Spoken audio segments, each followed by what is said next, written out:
अस्सलाम वालेकुम dear friends. Pakistan super league की लेटेस्ट न्यूज़ के साथ आप लोगों के सामने। जी हाँ फ्रेंड्स, अब तक की सिचुएशन क्या है आपको बताते चलें। जी हाँ, पाकिस्तान सुपर लीग में 6 टीमों ने लिया हिस्सा, 2 हो चुकी हैं बाहर। मुल्तान सुल्तान, लाहौर कलंदर हो चुके हैं बाहर, जबकि पॉइंट्स के अतबार से 4 टीमें आई हैं। और पॉइंट के अतबार से इस्लामाबाद पहले, कराची दूसरे, पेशावर तीसरे और कोयटा चौथे नंबर पर है।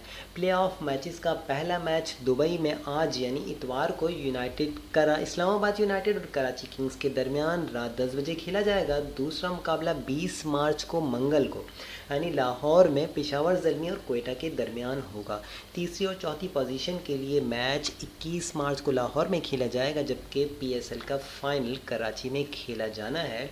लेकिन उससे पहले सिचुएशन थोड़ी सी गंभीर है, थोड़ी सी प्रॉब्लमेटिक है। वो ये है कि चारों टीमें चाहती तो ये हैं कि इनके खिलाड़ी, गैर मुल्की खिलाड़ी पाकिस्तान आएँ ताकि पाकिस्तानी क्रिकेट को फ़रोग मिले। लेकिन आपको बताते चलें कि इस्लामाबाद यूनाइटेड के Samit Patel, Chadwick Walton, Luke Ronchi, Samuel Badree, JP Duminy ने पाकिस्तान आने पर आमादगी जाहिर कर दी है। ताहम 3 खिलाड़ियों एलेक्स हिल, स्टीवन फन और सेम ब्लिंग्स ने पाकिस्तान जाने से इनकार कर दिया।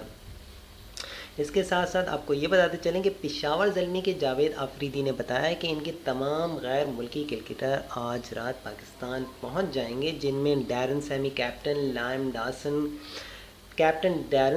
लाइम डासन, क्रिस जॉर्डन और ड्वेन स्मिथ शामिल हैं। कराची किंग्स के कप्तान ओइन मोगन ने पाकिस्तान ना जाने का फैसला किया। कराची किंग्स के कॉलन इंग्रम, जो डेली टाइमल मिल्स, रवि बोपारा और लैंड्रल स्मिंस के पाकिस्तान आने का इम्कान है। कोयटा ग्लैडिएटर्स सबसे ज़्यादा मुश्किल का शिकार है, क्योंकि केवन पैटरसन और रायले रोलो समेत इनके 4 गैर मुल्की खिलाड़ियों ने पाकिस्तान आने से इनकार कर दिया। ताहम क्रिस ग्रेन के आने का इम्कान है। कोयटा ग्लैडिएटर्स ने कहा है कि वो थेसारा परेरा और दीगर श्रीलंकन खिलाड़ियों से राब्ते में हैं और उन्हें कायल करने की कोशिश कर रहे हैं।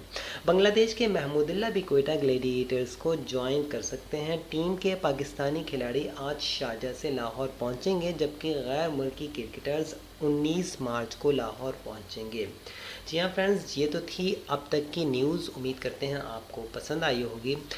लेटेस्ट न्यूज़ के लिए और भी न्यूज़ के लिए आप विज़िट कर सकते हैं हमारे चैनल को। Thanks for watching. अल्लाह हाफिज़।